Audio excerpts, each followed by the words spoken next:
Hello students, তো এই কোয়েশ্চেনটা তোমরা অনেকে বলেছো আপু এই কোয়েশ্চেনটা কিভাবে করব? This question looks intimidating. আসলে কি তাই? Is it really hard? চলো আমরা দেখি।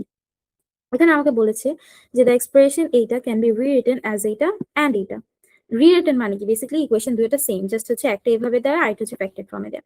আমরা যদি এই দুইটার দিকে একটু তাকাই, এই দুইটা কি বেসিক্যালি সেম না? 3x² plus a 3x² plus c, 2x² plus b 2x² plus d।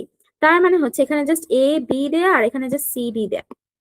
আমি যদি এই প্যারেনথেসিস ফর্মটাকে ফ্যাক্টর ফর্মটাকে একটু ওপেন আপ করি, তাহলে তো আমি হচ্ছে যে এই মেইন ইকুয়েশনে ব্যাক যেতে পারবো। ধরো আমি হচ্ছে যে এই ইকুয়েশনটা নিয়ে কাজ করলাম, আমি একটু মুছে দিই। ধরো আমি হচ্ছে এই ইকুয়েশনটা নিয়ে কাজ করলাম, তাহলে আমার কি হবে? আমি যদি এটাকে মাল্টিপ্লিকেশন করি, 3 টাইমস টু 6x⁴ প্লাস এখান থেকে আসবে কি দেখো 3bx², আবার এখান থেকে আসবে 2ax²। তো আমি একসাথে লিখলাম 3b প্লাস 2ax², আর এখান থেকে আসবে ab। এন্ড এই ইকুয়েশনটাকে যদি আমি মেইন ইকুয়েশনের সাথে কম্পেয়ার করি, তাহলে আমরা পাবো 17 equals to 2a plus 3b। তাহলে আমি লিখি 2a plus 3b equals to 17 and we will get 5 equals to ab। তাহলে আমরা বললাম ab equals to 5। এখন তুমি যদি এই ইকুয়েশনটা নিয়ে কাজ করতা, তাহলেও তুমি সেমই পেতা, জাস্ট এখানে ab এর জায়গায় cd আসতো। এখন আমরা যদি এই যে দেখো এই যে এই ইকুয়েশন দুইটাকে সলভ করি, তাহলে কি আমরা a আর b এর যতগুলো ভ্যালু পাওয়া যেতে পারে সেগুলো আমরা পাবো।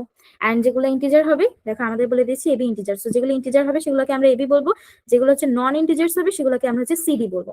এখন এগুলো কি আমরা হ্যান্ড ক্যালকুলেশন করবো? অফকোর্স না, আমাদের কাছে ডেসমস আছে। এখন কথা হলো, ডেসমসে কি আমরা হচ্ছে এইভাবে এ বি এগুলো বসাতে পারি? না, ডেসমসে হচ্ছে যে আমরা যদি এ বি বসাই, তাহলে হচ্ছে যে ওরা আমাকে ফ্যাক্টর ফর্মটা দিবেন, ওরা হচ্ছে আমাকে গ্রাফ করে দিবে না। আমাদের গ্রাফ করার জন্য দাঁড়াও একটু ডেসমসটা, হ্যাঁ দেখো আমাদের গ্রাফ করার জন্য হচ্ছে আমাদেরকে এক্স ওয়াই দিয়ে রিপ্লেস করতে হবে। আমরা যদি ওখানে 2a 3b দিই, তাহলে হচ্ছে ওরা এটাকে কনস্ট্যান্ট ধরে নিবে। তাহলে আমি এটাকে কি করলাম, আমি হচ্ছে এটাকে আমি এ আর বি কে হচ্ছে যে এক্স এন্ড ওয়াই দিয়ে রিপ্লেস করে দিলাম। আমি এ কে এক্স আর বি কে ওয়াই দিয়ে রিপ্লেস করলাম। তাহলে আমরা এবার জাস্ট এটাকে সলভ করবো, এন্ড সলভ করলে আমাদের অ্যান্সার চলে আসবে। ডেসমসটা নিয়ে আসি, তাহলে আমি লিখবো 2x plus 3y equals to 17 and এরপরটা হচ্ছে xy ইকুয়ালস টু 5। আমরা যদি ইকুয়েশনটা দেখি, দাঁড়াও একটু বড় করি, তাহলে দেখো এই যে আমাদের এখানে কিন্তু এই দুইটা, একটা হচ্ছে রেড কালার একটা ব্লু কালার, দেখো রেড এন্ড ব্লু এর মধ্যে কিন্তু দুইটা ইন্টারসেকশন আসছে। তার মানে এক্স এন্ড ওয়াই এর এখানে দুইটা পসিবল ভ্যালু আছে, একটা হচ্ছে এইটা আর একটা হচ্ছে এই যে এটা।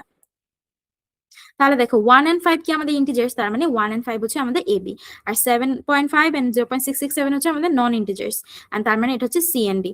তাহলে আমার এ আর সি বলেছে, তাহলে এ হচ্ছে 1, কারণ আমি এ হচ্ছে এ কে এক্স দিয়ে রিপ্লেস করেছি, এখানেও সি কে এক্স দিয়ে রিপ্লেস করা হতো। তো আমার এ হচ্ছে 1 এন্ড সি হচ্ছে 7.5। তাহলে এটা আমাদেরকে চেয়েছিল কি, দেখো আমাদেরকে কিন্তু বলেছিল যে এ প্লাস সি বের করে দিতে আমাদেরকে। তাহলে আমরা এ প্লাস সি কত পেলাম, এ হচ্ছে 1, সি হচ্ছে 7.5, তার মানে আমার অ্যান্সার হচ্ছে 8.5। তাহলে তোমরা আমাকে বলো, ইজ দিস হার্ড?